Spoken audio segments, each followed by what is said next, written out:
తెలుగు చప్పట్లు.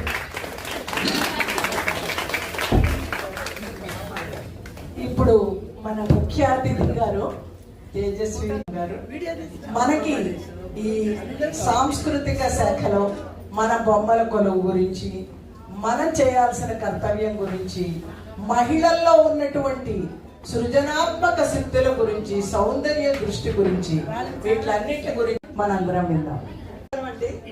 ముందుగా వేదిక మీద చాలా మంది పెద్దలు ఉన్నారు. సగం మంది కింద ఉంటే సగం మంది పైన ఉన్నాం మేమందరం.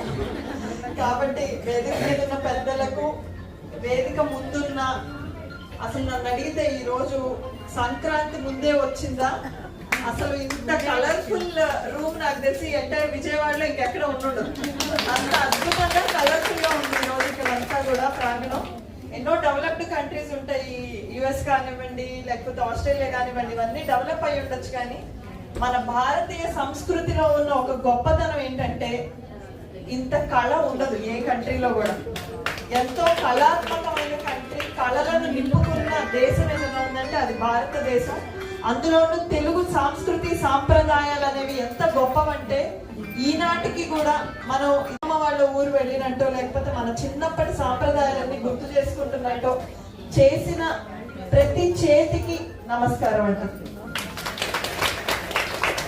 ఈరోజు ఎంబీ విజ్ఞాన కేంద్రం ఫోరం ఫర్ ఆర్టిస్ట్ 3తో మొదలైంది. ఈరోజు ప్రాఫిట్స్ ఒక కంపెనీ కనుక పెడితే 50%, 100% లైక్ లాగా కాకుండా ఇది ఏకంగా 3తో స్టార్ట్ అయ్యి ఈరోజు 10 ఆర్గనైజేషన్స్ ని కలుపుకొని ఈరోజు అద్భుతంగా బొమ్మల కొలువు సాగిస్తున్నందుకు మీ అందరికీ కూడా ఎంబీ విజ్ఞాన కేంద్రం, inner wheel Vijayawada, Taruni Tarangalu, forum for artist, Bruhapthi charitable trust, one earth one life, Nirbhaya Mahila Mandali, royal club Vijayawada, lions club of Vijayawada,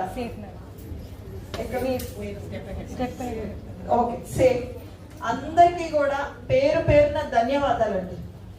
ఎందుకంటే తెలుగును బ్రతకాలి, తెలుగు బ్రతకాలి అని అందరూ చాలా గొప్ప గొప్ప ఉద్యమాలు చేస్తున్నారు. ఈ రోజున తెలుగు కోసం ఎంతో మంది పోరాటాలు చేస్తున్నారు.